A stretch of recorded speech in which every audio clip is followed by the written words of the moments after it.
आर्यवर्त समाचार, खबर की नई दिशा। नमस्कार, मैं प्रवीण श्रीवास्तव, संपादक आर्यवर्त समाचार में आपका स्वागत है। आइए आज हम आपको दिखाते हैं बीजा मंडल विदिशा के संबंध में हमारे संवाददाता अमन श्रीवास्तव की ग्राउंड रिपोर्ट। तो अभी हम बीजा मंडल मंदिर में उपस्थित हैं और हमारे साथ यहाँ पे अभी मौजूद हैं शुभम वर्मा जी, जो इस मंदिर के आंदोलन से काफी लंबे समय से जुड़े हुए हैं। आइए हम इनसे जानते हैं इस मंदिर का क्या इतिहास है, कब से इसमें ताला डला हुआ है और विवाद जो है वो कब से शुरू हुआ है। नमस्कार शुभम। नमस्ते। ये जो है ये विजय मंदिर भी कहलाता है और बीजा मंडल मंदिर। तो ये जो मंदिर है ये बहुत पुराना है। कहते हैं 8वीं शताब्दी के अंदर ये बनाया गया था और जब बनाया गया तो दक्षिण भारत से जो चालुक्य और वो सारे लोग आए, नरवर और ये सारे लोग, तो उस समय ये मंदिर सूर्य मंदिर के तौर पर बनाया। तो आप पूछेंगे सूर्य मंदिर के तौर पर क्यों? क्योंकि विदिशा से ना ट्रॉपिक ऑफ कैंसर जो है वो गुजरती है, तो विदिशा जो है वो बिल्कुल एकदम सेंटर में था। तो यहाँ पर काल गणना का बहुत क्षेत्र हुआ करता था। इसके अलावा विक्रमादित्य के 12 मेहर का आपने सुना होगा, तो 12 भी ऑब्जर्वेटरी विदिशा में ऐसा मनाया जाता है, उदयगिरी वगैरह। तो विदिशा से काल गणना का बहुत कुछ होता था। इस कारण युधिष्ठिर संवत के भी काफी यहाँ पर जो है वो सबूत उदयगिरी पर लिखे हुए होते हैं, तो वहाँ पर गुफाओं पे मिलते हैं। तो यहाँ पर सूर्य मंदिर बनाया गया। एक रीजन ये भी है कि वो जो राजा दक्षिण भारत से आए थे वो जो है उन सूर्य के उपासक थे, उनके कुल देवता जो थे वो सूर्य थे। अब जब सूर्य थे तो उनकी भाषा में सूर्य को बोला जाता है भिन्न स्वामी। तो वैसे विदिशा जो है प्राचीन नगरी रही है। तो रामायण के अंदर भी विदिशा का जो है वर्णन है और उत्तरकांड जो रामायण में है उसमें विदिशा नगर का उल्लेख आता है। तो विदिशा पर शत्रुघाती का राज रहा है, जो भगवान राम के चौथे भाई शत्रुघ्न के भाई। तो उतना पुराना विदिशा नाम था। तो जब यहाँ पर भिल्ल स्वामिन महाराज मतलब सूर्य देवता का ये मंदिर बनाया गया, तो इतना विशाल ये मंदिर बनाया गया कि इस मंदिर के नाम पर विदिशा का नाम भेलसा पड़ गया। तो भेलसा वो सूर्य मंदिर के कारण पड़ा था, पहले विदिशा था फिर भेलसा पड़ा, फिर जो भेलसा का नाम पड़ गया। फिर अलबरूनी आता है, एक अलबरूनी इसके बारे में लिखता है गौरी के समय में जब वो आता है, तो कि इतना विशाल मंदिर है कि कई किलोमीटर दूर से इसके ध्वज दिखते हैं, गुंबद दिखते हैं और इसमें दिन रात हिंदू पूजा करते हैं। और बहुत विशाल भारत के मंदिरों में से एक मंदिर ये इतना विशाल था कि 300 सालों तक लगातार इसमें कुछ ना कुछ बनता रहा। जैसे हम बड़े मंदिर देखते हैं जी कि उसके प्रांगण में और दूसरे मंदिर भी होते हैं। तो देवी का मंदिर भी है यहाँ पर तंत्र का मंदिर भी है, सूर्य देवता का भी मूल मूर्ति है, शिव का भी यहाँ पर मंदिर है। तो पूरे प्रांगण में कई मंदिर और वास्तुकला के हिसाब से इसको चारों तरफ से बनाया गया। तो 300 साल तक बनता रहा। इसका प्रमाण कैसे मिलता है कि 11वीं शताब्दी में परमार वंश के समय भी इसका वर्णन मिलता है कि वो राजा भी इसको बनाकर और विशाल बनाया। तो 8वीं से 11वीं तक 300 सालों तक इसका बनता रहा है। तो वो चर्चिका माता का एक शिलालेख भी इसके अंदर मिलता है, जो परमार वंश का है, कि नरवर्मन नाम के राजा जो है इसको बिल्ड करवा रहे हैं और चर्चिका माता की यहाँ पर स्थापना कर रहे हैं। तो इस तरह का एक विशाल मंदिर है। और ये जो आप देख रहे हैं ये चतुष्कोणी आपको अभी दिखाई दे रहा है, लेकिन ये अष्टकोणी था। जैसा यहाँ पर इसका जस्ट रेप्लिकेट पीछे भी था, अष्टकोणीय मंदिर था। 4 तरफ से द्वार थे, जैसे हम एक तरफ से चढ़ के आए ऐसे इधर से भी पीछे से भी चारों तरफ से था। और जैसे श्री यंत्र होता है, श्री यंत्र को यदि आप ऐसे करके खड़ा कर दो तो उस शेप में ये मंदिर थी। और इसका इस तरह से काटा गया था कि सूरज की किरणें पर्टिकुलर डेज पर उस पर डीटी पर जो मूर्ति विग्रह है इस पर पड़ती थी और उससे वो इधर उधर होती थी और उससे काल गणना की जाती थी। वो एक बावड़ी है यहाँ पर, उसमें भी काल गणना के काफी सबूत मिलते हैं। तो इतना पुराना मंदिर था, लेकिन अलबरूनी ने लिख दिया। अब वो अरब चला गया, वो सारा का सारा इतिहास चला गया। तो वहां के जब लुटेरे आए तो उनने वो सारा इतिहास पढ़कर उन जगहों को लूटना शुरू किया जहां पर बहुत पैसा था, समृद्धि थी। तो विदिशा व्यापार का केंद्र था। तो उन जगहों में जब वो सबसे पहले इल्तुतमिश नाम का एक राजा आया, इल्तुतमिश ने सबसे पहले विदिशा पे अटैक किया। तो विदिशा पे अटैक किया तो विदिशा को तहस नहस किया, लाखों लोगों की जानें ली, इस मंदिर को लूटा तोड़ा। फिर उसके बाद यहाँ के हिंदुओं ने वापस उसे बना दिया। वो आगे बढ़ गया उज्जैन तोड़ने और आगे, तो वापस से लड़ भिड़ कर उसे जैसे तैसे करके दोबारा डेवलप किया। फिर उसके बाद अगला राजा आया खिलजी का एक सेनापति हुआ करता था मलिक कफूर। तो मलिक कफूर ने यहाँ पर अटैक किया, इसको लूटा, फिर मंदिर तोड़ा, फिर पूरा विदिशा उजाड़ा, फिर गया। फिर मलिक कफूर के बाद हिंदुओं ने वापस बना दिया। फिर गुजरात के एक मोहम्मद शाह, ये लोग जो गुजरात के जो राजा वगैरह, उन लोगों ने भी यहाँ पर अटैक करने की कोशिश की, उन लोगों ने भी तोड़ा, फिर बनाया। फिर औरंगजेब का समय एक आता है। तो औरंगजेब के समय क्या होता है, औरंगजेब इतना ज्यादा क्रोधित हो गया इस मंदिर पर कि हिंदू बार बार बना देते हैं, कि उसने आकर ना सिर्फ तोड़ा बल्कि तोप से इस मंदिर को उड़वा दिया। तो आज जो हम देख रहे हैं ये चतुष्कोणी है, अष्टकोणी नहीं है। तो पीछे का पूरा भाग तोप के गोलों से उसने उड़वाया। मतलब हाथी टकराए और तोप के गोले चलाए, तो वो पूरा का पूरा मंदिर गिराया गया, पूरी मूर्तियां तोड़ी गई, हर छोटी से छोटी मूर्ति का चेहरा, नाक, आंख तोड़ी गई।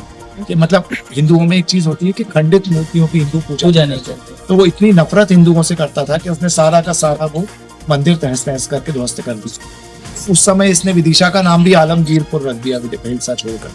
तो उसके बाद धीरे धीरे पेशवा आए, तो फिर औरंगजेब की निशानियां भी यहाँ से रह गई, गिर गई। फिर उसके बाद अंग्रेज आ गए, तो हिंदू वहां लड़ने में वो हो गए, लेकिन हिंदू यहाँ पर पूजा किया करते थे, तो कंटिन्यूस यहाँ पर हिंदुओं की पूजा चला करती थी। एक बार क्या हुआ, विदिशा में बाढ़ आई, तो ईदगाह की जो जमीन थी मुसलमानों की वो डूब गई। तो मुसलमानों ने सिंधिया रियासत उस समय थी और अंग्रेजों का उस समय थोड़ा बहुत वो था हस्तक्षेप, तो उस समय उन्होंने परमिशन मांगी कि हमको किसी ऊंचे स्थान पर एक दिन के लिए ईद की नमाज पढ़ने की इजाजत दी जाए। तो शायद उनको ऐसा वो बताते हैं, उनका कहना है, कोई उसका तथ्य या दस्तावेज नहीं है, वो बोलते हैं कि एक दिन के लिए इजाजत दे दी गई, तो उन्होंने यहाँ पर पढ़ना शुरू कर। जब पढ़ना शुरू कर दी तो हिंदू तो लगातार पूजा कर ही रहे थे पेशवा के बाद से यहाँ, क्योंकि वो मंदिर था। उसके बाद क्या हुआ कि वो हर साल पढ़ने लगे। अब वो हर साल पढ़ने लगे मुस्लिम नमाज ईद पर, तो हिंदू उसके लिए नाराजगी करने लगे कि ये तो हमारा मंदिर है, हमने तुम पर दया खाकर जब बाढ़ आई थी तो एक दिन के लिए परमिशन दी थी, लेकिन ऐसा नहीं होता कि आप हर बार पढ़ने लगो। तो वो थोड़ी दंगे जैसी स्थिति बन गई, दोनों के बीच में थोड़ा विवाद की स्थिति उत्पन्न हो गई, जो आज़ादी तक चली। आज़ादी के बाद हिंदू महासभा और ये सारे लोगों ने, जनसंघ ने और बहुत सारे लोगों ने इसके लिए आंदोलन की, तो आर्य समाज भी इसमें काफी आगे आया। तो उसके लिए जब आंदोलन हुए, तो जैसे सोमनाथ है, अयोध्या, काशी, मथुरा है, वैसे ही एक मंदिर था विदिशा, जिसके लिए लड़ाई चली। बहुत सारे जत्थे के जत्थे भरा कर आते थे। योगी आदित्यनाथ जी के जो गुरु है महंत अवैधनाथ, वो भी इसमें मतलब वो थे इन्वॉल्व कि इसको आजाद किया जाना चाहिए। तो वो लड़ाई चलती रही। फिर 1965 में जाकर क्या हुआ, डीपी मिश्र करके एक सीएम हुए और लाल बहादुर शास्त्री वहां पर आए। तो लाल बहादुर शास्त्री से यहाँ के सांसद निरंजन वर्मा जी थे, जो इस आंदोलन में शामिल थे, उनने जाकर बात की। तो लाल बहादुर शास्त्री जी ने कहा कि डीपी मिश्र को फोन करा के सॉल्व करो। तो डीपी मिश्र के समय में कुछ बात हुई, तो जो बात हुई उस समय में, तो उस समय क्या हुआ, जो मुस्लिम पक्ष था उनको जो ईदगाह चौराहा आप देखते हो, जो विवेकानंद चौराहा हो गया है, वहां पर एक जमीन दे दी ईदगाह, इसीलिए उसको ईदगाह चौराहा कहा जाता है। वही, तो वहां पर एक ईदगाह की पूरी जमीन अलॉट करा दी गई मुस्लिम पक्ष को, और वो जमीन पर फिर वो नमाज पढ़ना शुरू हो गए। 1965 के बाद से मुस्लिम पक्ष का यहाँ पर कोई दावा नहीं था। मुस्लिम पक्ष यहाँ नहीं आता, कोई नमाज नहीं पढ़ता, कुछ नहीं होता। हिंदुओं का ही यहाँ पर, हिंदुओं ने कहा कि अब हमको भी मंदिर दे दो, अब उनको वो दे दी। तो लेकिन उसके बाद लाल बहादुर शास्त्री की डेथ हो गई, और उसके बाद कांग्रेस में जो सरकारें आई उन लोगों ने फिर नहीं सुना, और हिंदुओं के साथ एक छल हुआ, धोखा हुआ। क्या हुआ कि ये मंदिर आर्कियोलॉजिकल सर्वे ऑफ इंडिया को सौंप दिया गया। अब आर्कियोलॉजिकल सर्वे ऑफ इंडिया ने यहाँ पर ताला ठोक दिया। आर्कियोलॉजिकल सर्वे ऑफ इंडिया ने बोला कि हम नहीं पूजा करने देंगे। ये तो हमारी कारण है, क्यों नहीं करने देंगे आर्कियोलॉजी, वही तो कारण हम भी पूछे। जो हमारी मूल लड़ाई है जो आर्कियोलॉजिकल सर्वे ऑफ इंडिया से, पहली चीज तो एएसआई ने क्या किया कि ये मंदिर जो है वो सारा का सारा मंदिर में ताला लगा दिया। उसके बाद मुस्लिम पक्ष को तो एक जगह मिल गई, वो वहां पर नमाज पढ़ने लगा। अच्छा, मुस्लिम पक्ष भी विदिशा का आधे से ज्यादा ये नहीं बोल रहा कि हमको चाहिए, वो ये बोल रहा है हिंदुओं का मंदिर है, बहुत सारे लोग। अब एएसआई बोल रहा है नहीं हम तो मैं पूजा नहीं करने देंगे। तो हिंदुओं ने फिर आंदोलन किया। तो हिंदुओं को उस समय एक परमिशन मिली कि नागपंचमी के दिन आप साल में एक बार यहाँ पूजा कर सकते। अब नागपंचमी के दिन हिंदू जब पूजा करने आए तो गेट बंद। अब नागपंचमी पर हिंदू हर साल यहाँ पर पूजा करता है, लेकिन आप जैसा कि देख सकते हैं कि ताला बंद है, सरकार ने ताला लगा रखा है, बंद ताले की पूजा करते हैं। तो ये तब से लेकर बंद ताले की पूजा चली आई। हर साल नागपंचमी पर 65 से पूजा चल रही है, आज तक भी चली आ रही थी। अब मैं 2018 से ये चीज देख रहा था, तो हम लोगों के मन में एक बात आई कि हिंदू धर्म में पहली चीज तो पट बंद करके पूजा नहीं होती। दूसरी चीज, हिंदू धर्म में विग्रह की पूजा होती है, ताले की पूजा नहीं होती है ना, क्योंकि प्राण प्रतिष्ठा होती है, मंदिर जीवित चीज है हमारे लिए। अब दूसरी चीज कि हमको ताले की पूजा करवा के आप क्या साबित करना चाहते हो, क्यों अपमानित कर रहे हैं। तो हमने एएसआई से इस साल जो आंदोलन हुआ उसके पहले हमने एक नोटिस दिया था, मतलब एक ज्ञापन लिख के कलेक्टर सर को दिया था कि इस ज्ञापन में हमने लिख के दिया कि ये जो मंदिर है, ये मंदिर हिंदुओं का मंदिर है, आप हमें साल भर पूजा नहीं करने देते, एक दिन करने देते हो, एक दिन भी ताला लगा के पूजा करने देते हो, तो आप ताला खोल के पूजा करने दो हमें। तो वो बोले कि ताला खोल के पूजा हो ही नहीं सकती एएसआई के संरक्षण में। तो मैंने उनको उदाहरण दिए कि मार्तंड सूर्य मंदिर है कश्मीर में, उसमें अभी ताला खोलकर पूजा हुई है। ऐसे ही रायसेन में आप जानते हैं, रायसेन के अंदर किला है जहाँ पर सूर्यदेव का भगवान शिव का मंदिर है, सोमेश्वर धाम है भगवान शिव का, उनकी पूजा होती है शिवरात्रि के दिन, ताला खोल के होती है। वो भी एएसआई के कंट्रोल में है, गौशाला भी एएसआई के कंट्रोल में, वहां भी पूजा होती है। तो मैंने कहा एएसआई के कंट्रोल वाले मंदिरों में इस तरह का व्यवस्था है, तो ये ऐसा नहीं है कि कोई नियम टूट रहा है। और आपने ऑलरेडी परमिशन दी हुई है नागपंचमी की, तो आप करने दो पूजा ताला खोल के। तो उनने कुछ जवाब ही नहीं दिया, उल्टा ये बोल दिया कि ये जो है ये मस्जिद है। तो उनके जवाब में लिखाकर जो आया कलेक्टर सर के और एएसआई के, उसमें आया कि बीजा मंडल इज ए मॉस्क और ये नॉन लिविंग मॉन्यूमेंट है और ये स्ट्रक्चर में पूजा वैलिड नहीं है।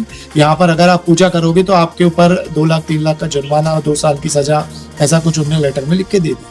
जब लेटर में लिख के दे दिया तो हम लोगों ने आंदोलन शुरू कर दिया कि नहीं, हमारा मंदिर है, हम तो पूजा करेंगे, हमारी पूजा आप कैसे रोक सकते हैं। तो उसके बाद काफी बवाल हुआ। नागपंचमी पर यहाँ पर कम से कम 500,000 लोग भी इकट्ठे हुए, पूरे विदिशा, पूरे नेशनल लेवल पर ये न्यूज बनी, सारे न्यूज चैनल्स ने इसको कवर किया। लेकिन उसके बाद भी सरकार ने, एएसआई जो है, आर्कियोलॉजिकल सर्वे ऑफ इंडिया ने ये ताला नहीं खोला। आर्कियोलॉजिकल सर्वे ऑफ इंडिया ने ताला लगाए रखा। हम लोग आए, हमने यहाँ पर पूजा वगैरह का बहिष्कार किया। पहली बार ऐसा हुआ, शास्त्री जी यहाँ विदिशा में रहते हैं, वो मंदिर के मुख्य पुजारी हैं, उनने भी पूजा का बहिष्कार किया, हिंदुओं ने भी किया। और सब लोगों ने ये बोला कि ताले की थोड़ी हम पूजा करेंगे, हमारी पूजा तो मंदिर में होती है, मंदिर की होती है, मूर्ति की होती है।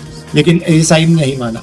तो अभी मूल लड़ाई जो हमारी चल रही है आर्कियोलॉजिकल सर्वे ऑफ इंडिया से चल रही है। तो इसमें विदिशा के प्रशासन का या मध्य प्रदेश की सरकार है, इनका कोई हैंड ही नहीं है, क्योंकि वो लोग कुछ कर भी नहीं सकते, जो है एएसआई के हाथ में। तो आर्कियोलॉजिकल सर्वे ऑफ इंडिया में ऐसे हिंदू विरोधी लोग बैठे हैं, वामपंथी लोग बैठे हैं, जिनसे हम ये उम्मीद कर रहे हैं कि इसे खोल दें। अगर नहीं करते हैं तो ये आंदोलन तो हम जारी रखेंगे। और अभी भी हमारी यही डिमांड है कि पहली चीज तो इस मंदिर को, ताले को खोला जाए। दूसरी चीज, बीजा मंडल मॉस्क आपने जो रजिस्टर कर रखा है आपके उसके अंदर आप खुद देखोगे भगवान शिव के शिवलिंग रखे हुए हैं, गणेश जी की मूर्तियां हैं, प्रतिमाओं में आपको चर्चिका देवी का शिलालेख मिल रहा है, वहां पर भगवान शिव, उमा पार्वती मिल रहे हैं। वो जो म्यूजियम है उसके अंदर 100 मूर्तियां हिंदू देवी देवताओं की रखी है। कोई मूर्ख भी मतलब ऐसी बातें करेगा, वो मूर्ख ही होगा जो कहेगा इसको कि मस्जिद बीजा मंडल मॉस्क। मुस्लिम नहीं बोल रहे Bija Mandal mosque, archaeological survey of India बोल रहा है ये मॉस्क है। अब हम उससे कह रहे हैं पहली चीज तो अपने डॉक्यूमेंट्स में से ये हटाओ, दूसरी चीज सर्वे कर इसका पूरा पता लगाओ इसके अंदर क्या क्या है, दोबारा खुदाई करके। तीसरी चीज हम बोल रहे हैं कि हिंदुओं को पूजा का अधिकार 12 महीने जो है इसके अंदर दिया जाए, तो इसका जीर्णोद्धार करके वैसे ही बनाया जाए जैसे अयोध्या, काशी, मथुरा बनाए गए। उससे ना सिर्फ मतलब अगर आप दूसरे तरीके से भी देखो तो टूरिज्म भी डेवलप हो रहा है। विदिशा का इतना पुराना सूर्य मंदिर, विदिशा जो है यूनेस्को की साइट में आ जाएगा, वर्ल्ड हेरिटेज में आ जाएगा। इतना बड़ा हमारा शहर, इतना प्राचीन शहर, वरना ये क्या है, ये सब आप देख रहे हो ऊपर, यदि आप देखोगे तो ये बरसात में टपक टपक के गिर रहा है। ये सारी की सारी छतें 10, 20, 50 साल में सब बर्बाद हो जाएंगी, ये सारी कलाकृतियां बर्बाद हो जाएंगी। आप देखोगे यूरोप के अंदर 100-200 साल पुरानी सारी सी चीजें, एफिल टावर एक स्टील का बना हुआ स्ट्रक्चर है जिसको वो वर्ल्ड हेरिटेज बताते फिरते हैं। ये 1600 साल पुरानी चीज ताला लगा के रखी हुई है, कोई केयर नहीं है, सब बर्बादी हो रही है। यहाँ पर म्यूजियम में आप देखोगे मूर्तियां सड़ रही हैं, यहाँ पर सब बरसात में पानी में खुले में रखा हुआ है। तो हम चाहते हैं इसका जीर्णोद्धार हो, ये बने और एक हमारी संस्कृति जो है वो विश्व को दिखाई जाए। और इवन इसके ऊपर ये रिसर्च भी हो सकता है कि कैसे भारत अपने कैलेंडर बनाता था, काल गणना कैसे, सूर्य गणना, चंद्र गणना कैसे होती थी, बावड़ी से कैसे काल मापन होता था, वो कितना एक्यूरेट था, ग्रहों की स्थिति कैसे पता लगाते थे, 12 मेहर, आर्यभट्ट क्या करते थे। बहुत सारा एक इतिहास है जो यहाँ से निकल कर आ सकता है। तो हमारी आर्कियोलॉजिकल सर्वे ऑफ इंडिया से भी यही एक गुजारिश है कि इसको खोलें और यहाँ पर सर्वे करवाएं और इसको हिंदू मंदिर का दर्जा दें। मुख्यमंत्री जी से और प्रधानमंत्री जी से भी यही गुजारिश है कि वो जैसा उन्होंने वहाँ पर किया है अपने काशी में, अयोध्या में, तो वैसे यहाँ पर भी जीर्णोद्धार करें और इसको दोबारा शुरू करें। तो यही एक पूरा इसका इतिहास है। जैसे एएसआई ने नाग पंचमी पे पहले आपने बताया कि पूजा का अधिकार दे दिया था, लेकिन उसके बाद फिर अभी नाग पंचमी भी पूजा का अधिकार नहीं है। दोबारा जब आप लोगों ने ज्ञापन दिया था उसके बाद वो अधिकार भी नहीं रहा नाग पंचमी वाला। नहीं, वो बोल रहे हैं कि यथा स्थिति बनी रही। यथा स्थिति से उनका कहना है कि आप पूजा वैसे ही करो जैसे इतने सालों से कर रहे हो, ताले के बाहर खड़े हो के आप सिर्फ ताला नहीं खोलने दें। हम बोल रहे हैं कि आप एक दिन के लिए ताला खोलो, हिंदू अंदर जाएगा, पूजा करके वापस आएगा। हमारी उस समय डिमांड ये नहीं थी पूरी के पूरा खोल दो, ये कर दो 12 महीने, सिर्फ एक छोटी सी डिमांड थी कि एक दिन के लिए आप हमें जब पूजा का अधिकार दे रहे हो तो एक दिन तो ढंग से कर लेंगे। तो एक दिन भी नहीं करने दे रहे, वो तो ताला लगा के बैठे हुए हैं, तानाशाही चल रही। मतलब दूसरी चीज वो तो अब ये बोलने लगे कि वो तो मॉस्क है। हाँ, मतलब आपका मेन मुद्दा ये कि एक तो इसका मंदिर का जो है ताला खोला जाए और दूसरा एएसआई अपने स्तर पे इसका सर्वे करवा कर ये खुद जांच ले, जैसे अभी अयोध्या में जांच हुई है कि ये मंदिर था या मस्जिद थी, उसी तरीके से यहाँ पर भी एक आप जांच चाह रहे हैं कि जांच हो जाए, उसके बाद जो भी फैसला दिख रहा है समर्थन वगैरह में तो पूरा मिटाकर उनने ऊपर से वो स्ट्रक्चर उनका बना दिया था, यहाँ तो साफ दिख रहा है। हाँ, मैंने पूरे प्रांगण में हजारों मूर्तियां रखी। इस मंदिर के बारे में जब मैंने रिसर्च करी थी तब मैंने सुना था कि इतना विशाल मंदिर था कि औरंगजेब को इसको तोड़ पाना उसके लिए बहुत मुश्किल था। और एक चीज और सुनी थी कि अगर यहाँ जो बस्ती बसी हुई है 300-400 घर हैं, अगर इधर भी खुदाई की जाए तो यहाँ भी आपको मंदिर के अवशेष मिल जाए। सारी जगह मिल रहे हैं, ये पूरे एरिया में ये मंदिर फैला हुआ होगा उस समय में जब रहा होगा। जैसा आपने बताया इतना विशाल मंदिर था, तो कई घरों में से मूर्तियां निकली हुई हैं, आप किसी भी घर में पूछेंगे मूर्तियां निकली हैं, घरों की दीवारों पर मूर्तियां चढ़ी हुई हैं। लेकिन हम ये नहीं चाहते कि किसी के घर जो बन गए हैं वो टूटे, हम सिर्फ चाहते हैं इस प्रांगण के अंदर बचा हुआ है उसको जो बचा हुआ है वो और बच जाए। तो वो भी अगर नहीं हो सकता है तो फिर कितना मुश्किल है। एएसआई का काम ही ये है कि ये काम करना कि आप अपनी प्राचीन संस्कृति, अपने वैभव को जीवित रखो, वापस से पुनर्जीवित करो, दुनिया को बताओ कि भारत कितना प्राचीन था, क्या था। तो ये ना सिर्फ वैज्ञानिक रूप से, ना सिर्फ पौराणिक रूप से, ना सिर्फ ऐतिहासिक रूप से, बल्कि कई तरह से बहुत महत्वपूर्ण मंदिर है। इतने पुराने मंदिर भारत में है नहीं, बहुत कम। मतलब आपको ये जो श्रीयंत्र के शेप के उतने पुराने मंदिर नहीं मिलेंगे। नागर शैली भी शुरू परमार के समय से हो रही, ये नागर शैली से पुरानी शैली का मंदिर, तो वो आपको शिल्प शास्त्र वगैरह के अंदर भी आपको उसके पहले की चीजें जो आपको नहीं मिल पा रही। इसके बारे में रिसर्च करना चाहिए, बहुत सारा काम होना बाकी है। और मतलब मैं कहता हूँ कि इसकी खुदाई हुई ना तो इतना कुछ निकल कर आएगा जो भारत के विज्ञान के लिए, भारत के इतिहास के लिए बहुत महत्वपूर्ण होगा। जैसे अभी राखी गढ़ी वगैरह में बहुत चीजें हमने निकाली हैं, तो यहाँ होना चाहिए। तो आपके माध्यम से यदि ये बात वहां तक पहुंचती है तो हम चाहते हैं आप पहुंचाएं, और जो सबूत चाहिए हम लोग देने को उनको तैयार है सरकार, लेकिन कोई विलिंगनेस हो उनकी तरफ से कि हम ये करना चाहते हैं। बहुत अच्छा लगा इनसे बात करके वर्मा जी, काफी अच्छा इतिहास इन्होंने हमें बताया इस मंदिर के बारे में। अभी यहाँ पर और लोग भी हैं जो कई दूर दूर से घूमने आए, इस मंदिर में देखने आए। अंकल जी यहाँ बैठ रही, आप बैठ रही, कोई दिक्कत नहीं। आप कहाँ से आए हैं? हम लोग भोपाल से आए हैं। अच्छा, किसने बताया इस जगह के बारे में आपको? हम लोग एक्चुअल में एमपी टूरिज्म के जंगल रिसोर्ट में ठहरे हैं, तो वहाँ के बोर्ड्स पे हम लोगों ने देखा, तो हमने सोचा कि चलो जाकर देख के आते हैं क्या है। वहाँ भी ये नहीं लिखा हुआ है कि ये है क्या है। एक्चुअली उन्होंने बोला कि ये 3 स्पॉट है, आप देख लीजिए।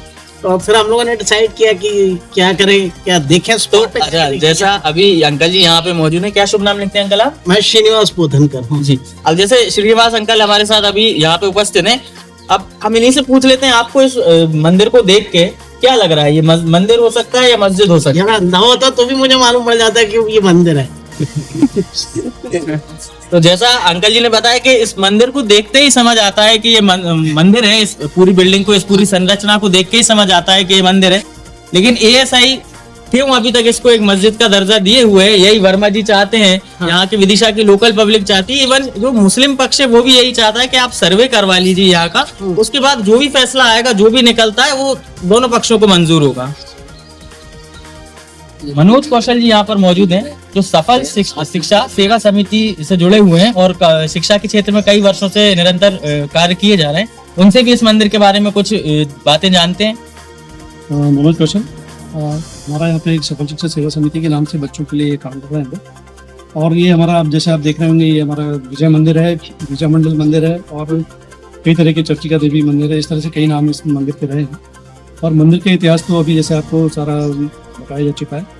दूसरा में जब भी मंदिर के इतिहास की बात होती है तो उसमें एक नाम जरूर आता है, अल्बेरोनी का नाम जरूर आता है, क्योंकि वो जब यहाँ पे आए थे तो उन्होंने अपना जो पूरे भारत की संस्कृति थी, भारत की जो कल्चर था, उसके बारे में उन्होंने बहुत लिखा। उस समय की किस तरह की व्यवस्था थी, क्या रहन सहन था हिंदुओं का, वो सारी चीज़ें किस तरह की विरासत थी भारत की, उनके बारे में उन्होंने उसके बारे में लिखा था। तो उनकी ही किताब है ये अल्बेरोनी का भारत, उन्होंने ये किताब लिखी थी।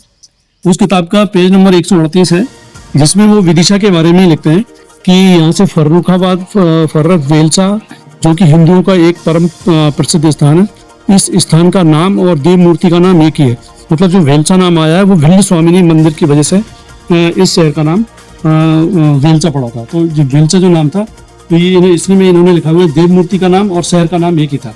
मतलब शहर का नाम वेलसा था और इस मंदिर का नाम भिल्ल स्वामिनी था, जिसको सूर्य मंदिर भी बोलता है।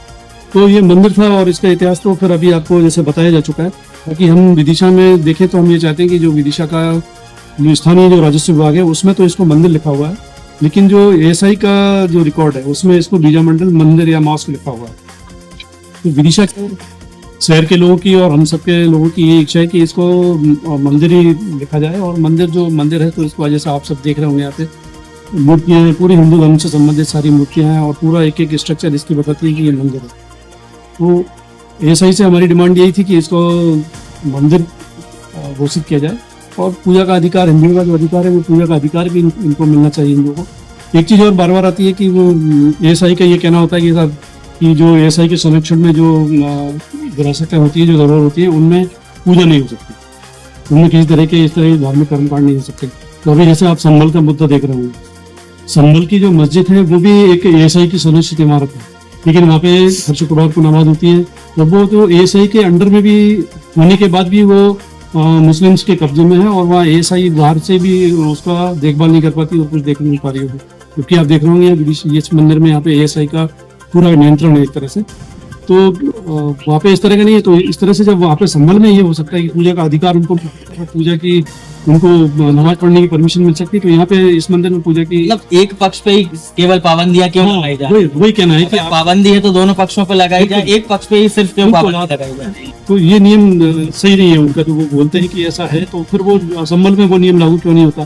तो सिर्फ हमारे विजय मंदिर में या विजय मंदिर ये मंदिर है, इस पे इसको लागू किया जाता है। दूसरा, चूंकि मैं बच्चों से जुड़ा हुआ हूँ, तो हमारे जो भी बच्चे हैं, बच्चे के पेरेंट्स हैं, हम उनको यहाँ लाके इस विदिशा के जो हमारी प्राचीन धरोहर है, इसके विजय मंदिर के बारे में हम उनको बताते हैं।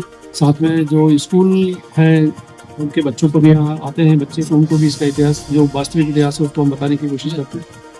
इस तरह से हम चाहते हैं कि विदिशा की जो जनभावना है उसके अनुसार इसको, एक तो ये ऐसा ही है अपने रिकॉर्ड में इसको मंदिर लिखे, और दूसरा यहाँ पे जो पूजा की अनुमति की जो बात है, तो वो हिंदुओं को यहाँ पे पूजा का अधिकार मिले। मुस्लिम पक्ष का यहाँ पे कोई ज़्यादा रोल है नहीं है, लेकिन उनका अभी बीच में जब विवाद हुआ था ये अगस्त में, तब फिर कुछ लोगों ने ज्ञापन दिया था कि भाई इसको यथास्थिति रखी जाए।